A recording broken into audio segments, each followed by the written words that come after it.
Subscribe now and press the bell icon. Never miss an update. Hello everyone, welcome back to DK education academy. बच्चों, आज हम करेंगे बिल्कुल नया chapter 4 linear equation in two variable, class 9th mathematics. तो बच्चों, आगे discussion करने से पहले इसके नाम के बारे में थोड़ा सा जानते हैं ना, कि जो इसका नाम है linear equation in two variable, उसका मतलब समझते हैं पहले, हैं, फिर इसका फर्दर डिस्कशन करेंगे हम आगे। तो देखिए,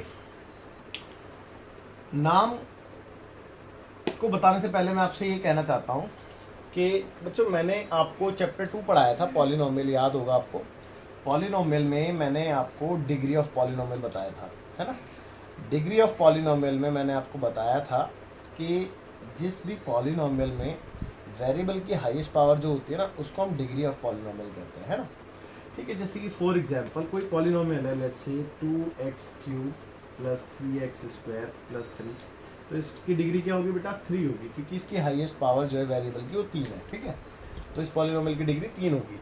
ठीक है, तो बच्चे इस डिग्री से पॉलिनोमियल का टाइप डिफाइंड होता है। कि क्या चीज़ डिफाइंड होती है? टाइप, क्यों, किस टाइप का पॉलिनोमियल है ना। ठीक है, देखो, मैंने आपको बताया था जिस पॉलिनोमियल की डिग्री 0 होती है उसको हम कांस्टेंट पॉलिनोमियल कहते हैं। ठीक है, जिसकी डिग्री 1 होती है उसको हम लीनियर पॉलिनोमियल कहते हैं। अब ये जो लीनियर पॉलिनोमियल है, ये हमें कैसे पता चला? कि जिस पॉलिनोमियल की डिग्री 1 होती है, लेट्स से ax + b एक पॉलिनोमियल है ना, और यहाँ पे इस वेरिएबल की डिग्री कुछ नहीं है तो 1 है। ठीक है, और एक कंडीशन और यहाँ पे मैं लिखूँगा कि यहाँ पे a की वैल्यू 0 नहीं हो सकती, है ना। अगर a 0 हो गया तो फिर डिग्री खत्म हो जाएगी, क्योंकि बिकॉज ऑफ, तो बच्चे a की वैल्यू 0 नहीं होगी, ये कंडीशन है। ओके, तो इसको हम लीनियर पॉलिनोमियल कह सकते हैं। तो बच्चे, सबसे पहला जो हमारा था वो था लीनियर, है ना। अब लीनियर के बाद इसके नेम में जो अगला वर्ड है वो है इक्वेशन। अब आई थिंक सो कि ऐसा नहीं है कि आपको इक्वेशन के बारे में ना पता हो, तो मुझे ऐसा नहीं लगता कि इक्वेशन सब जानते हैं। इक्वेशन मतलब दो चीज़ इक्वल कोई भी चीज़ कब होती है? जब ये वाली चीज़ इसके बराबर हो, है ना। तो मुझे इसके बराबर कुछ रखना पड़ेगा जिससे ये दोनों क्वांटिटी दोनों बैलेंस में आ जाए, है ना, इक्वल हो जाए। तो लेट्स से, चलो मैं मान लेता हूँ कि इसकी वैल्यू 0 नहीं होगी, तो अब ये इक्वेशन कहलाएगी, है ना। अब ये क्या बन गई है बेटा? ये लीनियर पॉलिनोमियल से ये लीनियर इक्वेशन बन गई है। ठीक है, तो ये लीनियर पॉलिनोमियल से लीनियर इक्वेशन बन चुकी है। अब अगर आगे की बात करें तो कहता है इन टू वेरिएबल, यानी कि कोई भी ऐसी लीनियर इक्वेशन जिसमें 2 वेरिएबल हो। कितने वेरिएबल हो बेटा? जिसमें 2 वेरिएबल हो। अब यहाँ पे तो एक ही वेरिएबल था x, है ना, तो एक वेरिएबल और होना चाहिए था। तो क्या ax + by + c = 0 लिख दूँ? तो बच्चे, ये बन गई है अब लीनियर इक्वेशन। देखो ना, ये लीनियर है, क्यों? क्योंकि बेटा वेरिएबल की डिग्री 1 है, 2 ही वेरिएबल है x और y, और ये इक्वेशन है क्योंकि LHS और RHS दोनों साइड हैं। ठीक है, देन आगे इसके बाद इसमें 2 वेरिएबल भी हैं, है ना। ठीक है, तो बेटा ये इसकी जनरल फॉर्म कहलाती है। ठीक है, general form of linear equation, है ना, of linear equation in two variable.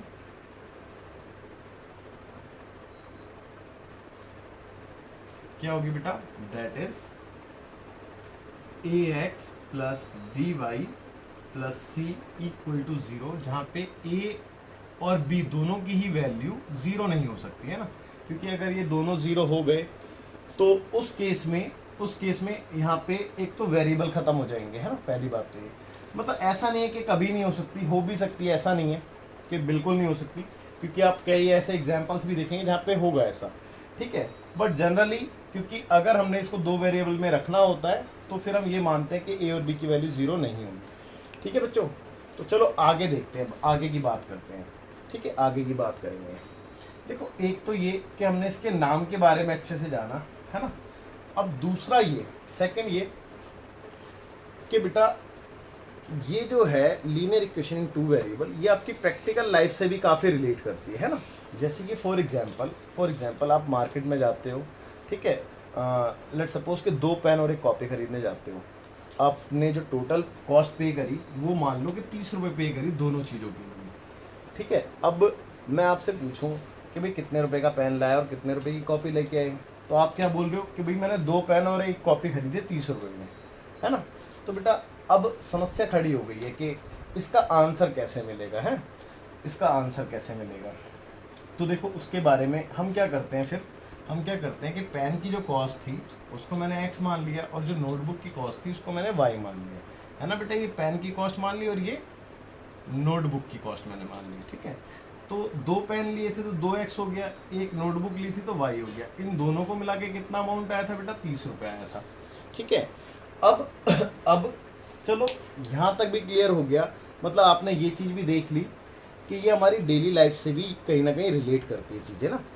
अब लेकिन कहानी यहाँ पे भी ख़त्म नहीं हुई, क्योंकि अभी जो हमारा क्वेश्चन था वो तो क्वेश्चन खड़ा हुआ है बिल्कुल कि भाई कितने का पेन और कितने की कॉपी। तो बेटा आप यहाँ पे एक चीज़ और ऑब्जर्व करने वाले हैं। क्या चीज़ मैं आपको अच्छे से बताता हूँ, लेकिन इसको बताने से पहले मैं आपको एक लीनियर इक्वेशन एक वेरिएबल में बताऊँगा पहले, है। जैसे कि मान लो कि एक लीनियर इक्वेशन थी 2x - 10 = 0। भाई ये लीनियर इक्वेशन एक वेरिएबल में, मैंने इसको थोड़ा सिंप्लीफाई किया तो 10 अपॉन में 2 नहीं, वो अगले स्टेप में लेके आएंगे। भाई -10 था +10 हो गया, तो x = 10/2। अब ये 2 इधर ले आए तो ये कैंसिल होके 5 आ गया। यानी कि आपने ऑब्जर्व किया यहाँ पे, आपने ऑब्जर्व किया, क्या ऑब्जर्व किया कि बच्चे जब एक वेरिएबल था लीनियर इक्वेशन में तो मैंने उसका डायरेक्ट आंसर निकाल लिया था, डायरेक्ट आंसर मेरा आ गया था और कोई दिक्कत भी नहीं थी उस आंसर में, है ना। डायरेक्ट आंसर मेरे को मिल गया था, एक यूनिक सॉल्यूशन मेरे को मिला था, है। लेकिन बेटा मैंने यहाँ पे देखा कि क्या मैं इसको सॉल्व कर सकता हूँ। तो बेटा चलो मैंने काम करना स्टार्ट किया कि y = 30 - 2x। यानी कहने का मतलब ये है, कि बेटा मैं इसको फाइंड ही नहीं कर पाऊँगा, कोई ऐसा तरीका ही नहीं है कि मैं इसको फाइंड कर सकूँ, है ना। लेकिन इसका मतलब ये नहीं है कि इसका सॉल्यूशन नहीं है, ऐसा नहीं मैं बोल रहा हूँ कि इसका सॉल्यूशन नहीं है। इसके बहुत सारे सॉल्यूशन हो सकते हैं। आप देखिए 1 बाय 1। लेट सपोज कि अगर मैं पुट कर दूँ x की वैल्यू को 0, x की वैल्यू को 0 पुट करने का क्या मतलब है कि मैं मान लो कि पेन की कोई कॉस्ट ही नहीं है, तो पूरी की पूरी कॉस्ट किस चीज़ की हो गई बेटा, आप खुद चेक करो, देखो ना, मैं निकाल के दिखाता हूँ आपको। तो 30 और ये तो हो गया 0, तो y = 30 आ गया। यानी कि आपने क्या ऑब्जर्व किया, जब पेन की कॉस्ट कुछ थी नहीं तो नोटबुक की कॉस्ट पूरी की पूरी 30 रुपये थी, है ना। लेकिन ऐसा तो बहुत कम होता है, बट हो भी सकता है भाई क्या पता पेन फ्री हो, 2 पेन एक नोटबुक के साथ, ऐसा भी तो हो सकता है ना। खैर वो तो अलग बात हो जाती है। आगे देखते हैं। इस बार मैं इस x की वैल्यू को कुछ और ले लेता हूँ। लेट्स सपोज 5 रुपये का पेन मान लेते हैं, हो सकता है भाई 5 रुपये का हो। तो मैंने यहाँ पे देखेंगे आप, पुट कर रहा हूँ x की वैल्यू को 5। तो देखिए कितना आता है, y = 30 - 2 × 5। तो बेटा y = 30 और ये हो गया 10, तो y = 20। आप चेक कर लो बेटा, एक सॉल्यूशन ये भी मिल गया। मतलब एक पेन 5 रुपये का और नोटबुक 20 रुपये की है, तो सारी चीज़ें मिला के 30 की आएंगी। भाई 2 पेन लिए तो 10 रुपये के पेन, 20 रुपये की नोटबुक, टोटल 30 रुपये हो गए, है ना। तो बेटा ऐसे में डिफरेंट सॉल्यूशन निकाल सकता हूँ। भाई कुछ और पुट करूँ, अभी मैंने 5 पुट किया, अब देखो 10 पुट कर लेते हैं। पुट x = 10 करके देख लेते हैं। भाई 10 रुपये का भी तो पेन हो सकता है ना। तो कितना था, y = 30 -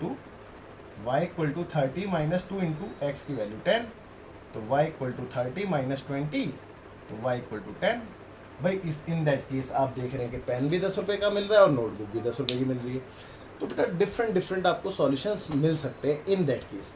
यानी कि इससे हमें क्या सीखने को मिलता है कि बच्चों अगर किसी भी लीनियर इक्वेशन में एक वेरिएबल है तो आपको एक यूनिक सॉल्यूशन मिल जाता है ना।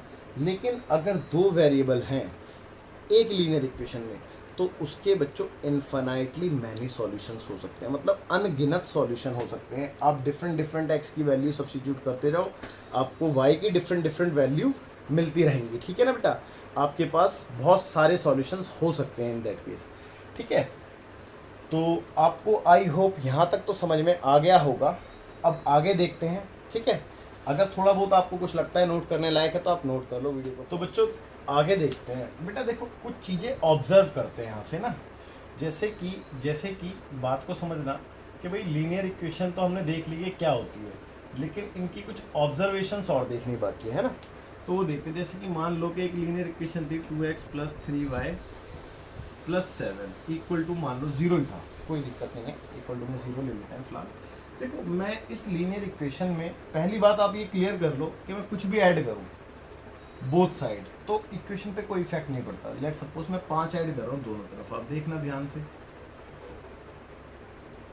तो भाई यहाँ पे भी 5 ऐड किया और 0 + 5 यहाँ पे भी ऐड किया। अब आप देखेंगे, ध्यान से देखेंगे, तो 2x + 3y 7 5 12 हो गए, और ये हो गया 5, है ना। 0 + 5 5 होता है, तो 2x + 3y + 12, और ये 5 इधर आएगा -5 = 0। तो बेटा देखेंगे ध्यान से, 2x + 3y 12 में से 5 गया, तो बेटा 7 बच गया प्लस का, इक्वल में 0 था। और आप ध्यान से देखो, वही चीज़ नहीं मिल गई आपको। यानी कि कहने का मतलब ये है कि यहाँ से हमने क्या ऑब्जर्व किया कि हम किसी भी लीनियर इक्वेशन इन 2 वेरिएबल में कुछ भी ऐड या सब्ट्रैक्ट कर सकते हैं, उससे कोई इफेक्ट नहीं पड़ता है हमारी इक्वेशन पे, है ना। तो चलो कि क्या ऐड और सब्ट्रैक्ट ही कर सकते हैं, मल्टीप्लाई या डिवाइड नहीं कर सकते? चेक करते हैं एक बार, मल्टीप्लाई डिवाइड कर सकते हैं या नहीं कर सकते। चलो इसी एग्जाम्पल को ले लेते हैं, 2x + 3y + 7 = 0। भाई मैंने इसमें मल्टीप्लाई किया, लेट सपोज 1/2 का, है ना।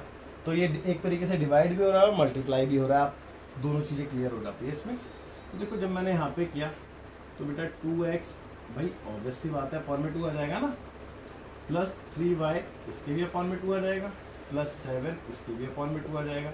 और जब इधर मल्टीप्लाई हुआ तो ये तो 0 ही बन गया, है ना भाई, ये तो 0 ही बन गया ना, तो कोई दिक्कत नहीं है। अब आप ध्यान से देखेंगे, अब मैंने क्या किया कि इसको थोड़ा सिंप्लीफाई करने के लिए इसका एलसीएम लिया, तो एलसीएम में 2 मिला मेरे को, तो भाई सबके अपॉन में 2 था ना, तो 2x ऊपर ऐसे ही रहा, 3y ऐसे ही रहा, 7 ऐसे ही रहा, बराबर क्या था, 0 था, है ना। तो इसके बाद देखो ध्यान से, 2x + 3y + 7, और क्योंकि ये डिवाइड में था तो ये यहाँ पे मल्टीप्लाई में आ जाएगा ना भाई, डिवाइड से मल्टीप्लाई में। तो आपको क्या मिला, 2x + 3y + 7 = 0। और आप इसको देखो और आप इसको देखो, दोनों सेम है। तो यानी कि आपने यहाँ से क्या ऑब्जर्व किया कि बच्चे किसी भी लीनियर इक्वेशन में, ठीक है, किसी भी लीनियर इक्वेशन में आप किसी चीज़ का एडिशन या सब्ट्रैक्शन करो कोई दिक्कत नहीं है, मल्टीप्लिकेशन या डिवीज़न करो तो भी कोई दिक्कत नहीं, रिजल्ट आपको सेम मिलता है। बट कंडीशन ये है कि बोथ साइड करना है, आपने जो भी काम करना है वो बोथ साइड करना है, जिससे कि बैलेंस बना रहे किसी भी लीनियर इक्वेशन का, ठीक है।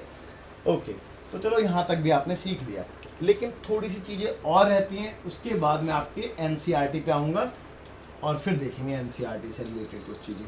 अब देखो, इससे पहले कि मैं आपकी एनसीईआरटी बुक लूँ, मैं आपको ये समझा दूँ कि बच्चे ax + by + c = 0, आपने क्या सीखा, ये इसकी स्टैंडर्ड फॉर्म यानी कि जनरल फॉर्म होती है किसी भी लीनियर इक्वेशन इन 2 वेरिएबल की। अब लेट सपोज आपके पास डिफरेंट केसेस आ सकते हैं, जैसे कि पहला केस 3x - 7 = 0, है ना। दूसरा केस, ये पहला केस थोड़ा सा सही ले लेता हूँ मैं इसको रफ करके, 2y - 7, पहला ये ले लेता हूँ। अब 3x - 7 = 0, ये दूसरा केस था। और तीसरा केस 2y = -x, एक और ले लेते, एटलीस्ट 4 केस ले लेते हैं। और इन दैट केस यहाँ पे भी और यहाँ पे, चलो ऐसे ले लेते हैं, 2y = -7, बस दैट्स इट। ये 4 केस मैंने ली आपसे। बेटा क्वेश्चन में क्या बोला गया है, क्वेश्चन में बोला गया है कि इन सबको आप इनकी स्टैंडर्ड फॉर्म यानी कि जनरल फॉर्म में कन्वर्ट करो और ABC की वैल्यू बताओ, ABC की वैल्यू बताओ। अब सबसे पहले कि ABC होता क्या है ये आपको पता होना चाहिए। तो बेटा आप ध्यान दो, A क्या होता है बेटा, कोफिशिएंट ऑफ x होता है, B क्या होता है, कोफिशिएंट ऑफ y, और C कांस्टेंट टर्म होती है, ठीक है। I repeat, coefficient of x A, coefficient of y B, और कांस्टेंट टर्म C होता है, ठीक है। इन बातों का ध्यान रहे। तो चलो मैंने इसको स्टैंडर्ड फॉर्म में कन्वर्ट किया। भाई स्टैंडर्ड फॉर्म में कन्वर्ट करने का एक तरीका मेरे को सूझा, वो था कि राइट हैंड साइड में 0 होना चाहिए। तो इसका मतलब राइट हैंड साइड में कुछ नहीं होना चाहिए था, मैं सबको इधर ले आया। ध्यान देंगे बेटा, 3x + 2y, ये -7 था, इधर आके +7 हो गया। तो बेटा मैंने देखा कि भाई पूरी तरीके से कन्वर्ट भी हो गई, है ना। और जब मैंने यहाँ पे ध्यान दिया, इससे कंपेयर किया, तो मेरे को A कितना नज़र आ रहा है बेटा, आप चेक कर लो, 3 आ रहा है। B कितना नज़र आ रहा है बेटा, 2 आ रहा है। और C की वैल्यू 7 आ रही है, देख लो ध्यान से, है ना, ठीक है। ओके इसको देखते हैं। भाई यहाँ तो ऑलरेडी 0 था, हाँ भाई यहाँ तो ये भी नहीं कर सकते ना कि इधर ले आए सारी की सारी चीज़ें, तो वो चीज़ भी पॉसिबल नहीं। लेकिन बेटा मेरे को इसके जैसे अगर इसको बनाना है, तो मैंने ये ढूंढना पड़ेगा कि दिक्कत कहाँ है, प्रॉब्लम कहाँ है। ए एक्स तो है, सी भी है क्योंकि ये कांस्टेंट टर्म होता है, लेकिन बी वाई नहीं है यहाँ पे, है ना भाई। पता चला है ना, नहीं चला इसमें कि बी वाई नहीं था, तो मेरे को इसमें बी वाई बनाना था। तो बी वाई बनाने के लिए क्या मैं जीरो वाई नहीं लिख सकता बेटा? अगर मैं जीरो वाई लिखता हूँ और जीरो को मैं मल्टीप्लाई करूँगा तो जीरो ही आएगा, और जीरो को किसी से भी प्लस या माइनस करूँ तो कोई फ़र्क ही नहीं पड़ता। तो मतलब मैं ऐसा काम कर सकता था। और अगर चलो मान लो कि मैं ये नहीं भी कर सकता हूँ, तो मैं यार ऐसा तो कर सकता हूँ ना कि both side zero y plus कर दूँ। भाई अभी अभी तो सीखा हमने, दोनों तरफ हम सेम चीज़ को प्लस या माइनस कर सकते हैं, है ना। लेकिन सेम चीज़ में ना मल्टीप्लाई में ध्यान रखना कि जीरो से मल्टीप्लाई मत करना, नॉन जीरो नंबर से मल्टीप्लाई होता है, ठीक है। वो मैं बताना भूल गया था। तो देखो अब इसको ध्यान से देखेंगे हम, 3x तो ऐसे ही रहा भाई, ये जीरो वाई भी ऐसे ही रहा, लेकिन इधर -7 है जबकि यहाँ पे प्लस सी होता है। तो मैंने एक काम किया, यहाँ पे प्लस लिख के ये 7 को ऐसे लिख दिया, -7 अंदर ऐसे लिख सकता हूँ मैं। और यहाँ पे इन दो, अगर इसको सॉल्व करूँ तो जीरो ही तो आएगा भाई, जीरो वाई मतलब zero, zero plus zero zero ही होता है, तो कोई दिक्कत नहीं। और अब आप ध्यान से देखो बेटा, पूरी तरीके से इसमें कन्वर्ट हो गया, यानी कि स्टैंडर्ड फॉर्म में आ गया। और ए बी सी की अगर मैं बात करूँ तो ए की बात करें तो 3, बी की बात करें तो 0 और सी की बात करें तो -7। बेटा साइन के साथ लेना हमेशा, ठीक है, -7, तो कोई दिक्कत नहीं होगी। अब यहाँ पे देखते हैं, तो समस्या वही थी हमारे सामने। पहली बात तो ये कि राइट हैंड साइड में 0 तो सबको इधर लाना था भाई, -x था, इधर आके +x हो गया, ये 2y तो पहले से प्लस का था, उस तरफ कुछ नहीं बचा तो 0। अब मेरे पास ax तो था, देखो a कुछ नहीं है तो 1 तो है ना भाई, इंटू में 1 लिख सकता हूँ ना मैं, कोई दिक्कत नहीं है, ठीक है। ax तो है, by भी है, लेकिन c नहीं था भाई, c नहीं था। तो c के लिए मैंने क्या किया, c के लिए मैंने क्या किया कि भाई +0 कर दिया। फिर +0 करने से कोई फ़र्क तो नहीं पड़ता, लो चलो इधर भी कर देते, दोनों तरफ कर दिया, अब तो ठीक है। अच्छा कोई बच्चा ये तो नहीं कह रहा कि सर जीरो तो आपने मना किया था? भाई मैंने जीरो मना किया था मल्टीप्लाई और डिवाइड करने के लिए, ऐड के लिए मना नहीं किया था। ऐड करने से कोई दिक्कत नहीं है, ऐड आप कर सकते हो। तो देखो ये क्या हो गया, x + 2y + 0 = 0 ही आएगा। अब देखो हो गई पूरी कन्वर्ट। यहाँ पे a की बात करें तो बेटा कोफिशिएंट ऑफ x कुछ नहीं है, तो मैंने बताया ना 1 तो होता ही है, तो 1 है। b की बात करें तो 2 है, c की बात करें तो 0 है।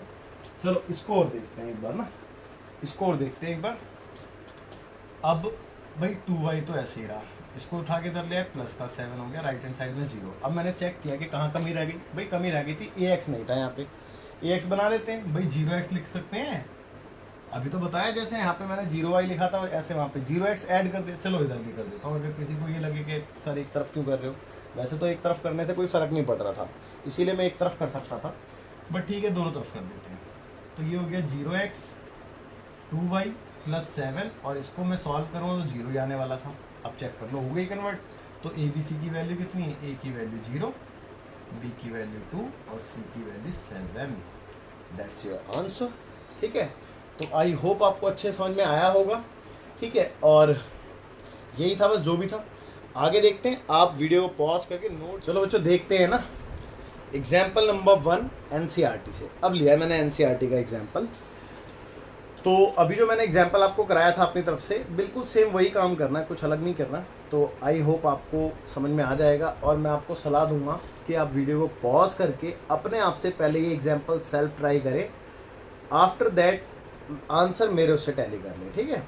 ओके, तो देखो कहता है कि right each of the following equations in the form of ax + by + c = 0, यानी कि आपने सभी क्वेश्चंस को इस फॉर्म में लिखना है, जैसे कि पिछले एग्जाम्पल में मैंने बताया था।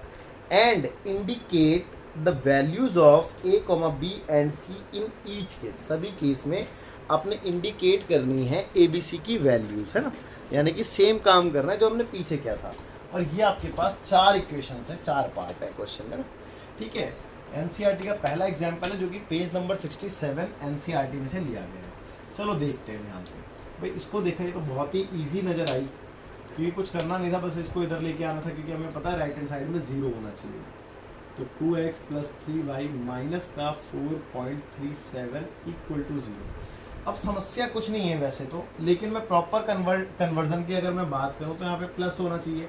तो अगले स्टेप में आप ऐसा कर लिया करो, वैसे कोई फ़र्क नहीं पड़ता, अगर आप नहीं भी करोगे तो ये बेटर ऑप्शन रहेगा आपका, ठीक है, ये बेटर ऑप्शन रहेगा आपका, ऐसे कर लोगे तो। अब पूरी तरीके से इस फॉर्म में, तो बेटे अब हम क्या करेंगे, ऑन कंपेयरिंग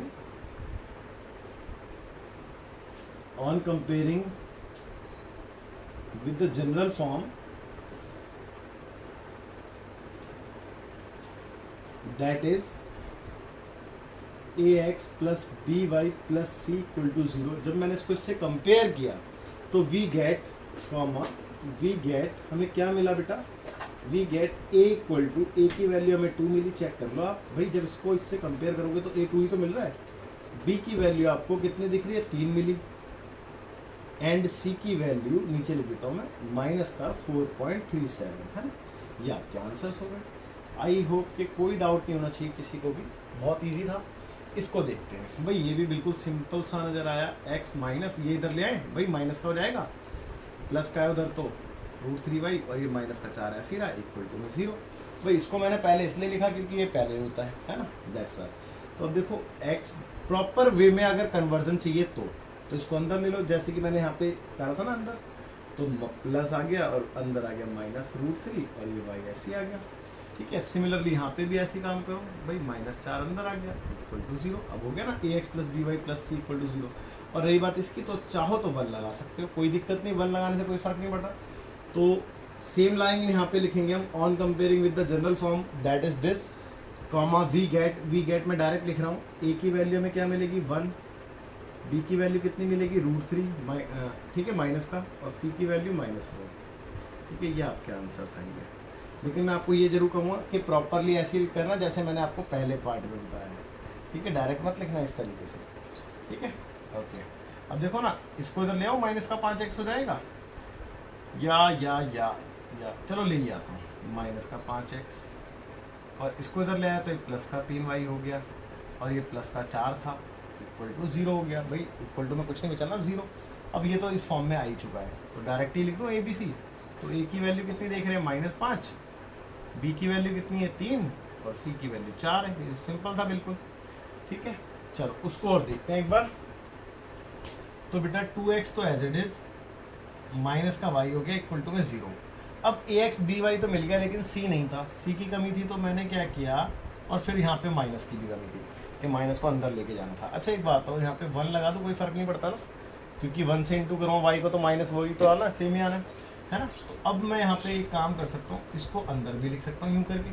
भाई देखो ना, अगर मैं इसको मल्टीप्लाई करूँगा तो 1 को y से मल्टीप्लाई करूँ, -y तो आएगा, तो सेम रहा, कोई दिक्कत नहीं। और +0 लगाने से कोई फ़र्क ही नहीं पड़ना था, बता चुका हूँ ये बात तो, कि +0 लगाने से कोई दिक्कत नहीं है, ठीक है। तो आगे देखते हैं बेटा, on comparing with the general form of this, comma we get, क्या मिला हमें, क्या मिला, a मिला हमें 2, b कितना मिला -1, c कितना मिला 0, ठीक है। ये आपके आंसर्स हो गए ABC के, ठीक है। तो आई होप कोई डाउट नहीं होगा आपको, यहाँ तक भी बहुत अच्छे समझ में आया होगा। इसके बाद एग्जाम्पल नंबर 2 देखते हैं, फिर आगे बढ़ते हैं ना। आप बिफोर दैट इसको नोट तो बच्चों देखते हैं question number 2, sorry example number 2। तो एग्जाम्पल नंबर 2 में है, right each of the following as an equation in 2 variables, यानी कि सभी को आपने इक्वेशन 2 वेरिएबल की फॉर्म में लिखना है। तो 2 वेरिएबल की फॉर्म तो यही वाली होती है, यानी कुल मिला के आपसे इनडायरेक्टली यही बोला है कि इस फॉर्म में कन्वर्ट करके दिखा दो यार। और कितने हैं, 4 केस हैं। सेम प्रोसेस फॉलो करो ना जो पिछले एग्जाम्पल में किया है, कोई दिक्कत नहीं। देखो ध्यान से देखेंगे बेटा। भाई देखो ये x ऐसी रहा, इसको इधर ले आया, +5 हो गया बराबर 0, पहली बात। अच्छा अब एक बात हो भाई, आप यहाँ पे कहोगे सर by नहीं मिल रहा, तो मैंने बताया था by के लिए आप 0y ले सकते हो ना। और अगर किसी को ये डाउट है तो दोनों तरफ प्लस कर लो। अगले स्टेप में इसको ऐसे ही रहने देना आप, है ना, क्योंकि ये तो हमें इस फॉर्म में चाहिए था। और इसको अगर कैलकुलेट करोगे तो 0 ही तो मिलेगा, तो हो गया देखो कन्वर्ट। भाई ये हो गया ना लीनियर इक्वेशन 2 वेरिएबल के अंदर। और आपने यही तो करना था कि इसको लीनियर इक्वेशन 2 वेरिएबल में बनाना था। अभी ये 1 वेरिएबल में था, अभी 2 वेरिएबल में बन चुका है पूरा, है ना। सिमिलरली इसको देखेंगे, भाई यहाँ पे x नहीं था तो मैं 0x ले लूँ साथ में, और y तो था ही, और इस 2 को भी इधर ले आया तो -2 इक्वल टू में 0 बचा। अब क्योंकि यहाँ पे भी लगा देता हूँ भाई, है ना भाई, 0x यहाँ पे भी प्लस कर दिया क्योंकि आप कंफ्यूज ना हो इसीलिए। तो 0x + y, और ये भाई अगर आपको चाहिए तो इसको अंदर ले सकते हो आप ऐसे करके, है ना। और राइट हैंड साइड में तो आपको 0 ही मिलने वाला है, तो हो गया कन्वर्ट, ठीक है। अब इसको देखेंगे, तो बेटा 2x, अब यहाँ पे y नहीं था तो 0y, इसको इधर लेके आए -3 इक्वल टू 0 बचा। प्लस में 0y यहाँ पे भी ले लो क्योंकि बोथ साइड प्लस कर लेते हैं, ठीक है। तो 2x प्लस 0y, अब इसको अंदर कर लें तो -3 ऐसे करके लिख सकते हैं, इक्वल टू में 0 बचा, हो गया कन्वर्ट। इसको देखते हैं, यहाँ पे भी 0x ले लेते हैं, 5y तो है ना, और ये 2 इधर आ गया तो ये ऐसे हो गया 0, और क्योंकि 0x यहाँ पे भी लेना पड़ेगा फिर। वैसे यहाँ पे लिखने की जरूरत नहीं है बेटा, बट आपको कंफ्यूजन ना हो तो इसीलिए मैं बोथ साइड ऐड कर रहा हूँ, है ना, इसीलिए ये एकमात्र रीज़न है। तो देखो 0x as it is plus 5y, और ये -2 था तो इसको भी -2 ऐसे लिख लो, और राइट हैंड साइड में 0 बचेगा। और आप चेक कर लो, ये सारे के सारे part linear equation in 2 variable में कन्वर्ट हो गए, जबकि ये सारे के सारे पार्ट में सिंगल वेरिएबल था, ठीक है ना, सिंगल वेरिएबल था, बट ये सभी 2 वेरिएबल में कन्वर्ट हो गए हैं। तो बच्चों सबसे पहले तो यहाँ पे वीडियो को पॉज करके आप नोट कर लेना, और इसके बाद आज की क्लास में यहीं पे ओवर कर रहा हूँ, क्योंकि इसके बाद मेरे ख्याल से कुछ बचा नहीं है। हाँ बिल्कुल, इसके बाद एक्सरसाइज 4.1 है, और बिल्कुल सिंपल है। पहला तो आप ये देख लो कि यही बताना है, क्या कहते हैं, जैसे मैंने आपको एग्जांपल नहीं दिया था नोटबुक और 2 पेन वाला, तो बस वही है ना, प्रैक्टिकल लाइफ से रिलेटेड एक प्रॉब्लम है, उसको आपने इक्वेशन की फॉर्म में लिखना है, दैट्स इट, ठीक है। सेकंड क्वेश्चन में जो मैंने एग्जांपल नंबर 1 कराया था, इस फॉर्म में कन्वर्ट करने के बाद ABC निकालिए, तो बस वही करना है। तो मैं आपसे रिक्वेस्ट करता हूँ कि इस इंट्रोडक्शन के बिहाफ पे आप एक्सरसाइज 4.1 सेल्फ ज़रूर ट्राई करें, ठीक है बच्चों, सेल्फ ज़रूर ट्राई करें, और बस दैट्स इट, इतना ही। चलो बाय, टेक केयर, मिलते हैं अगली वीडियो में।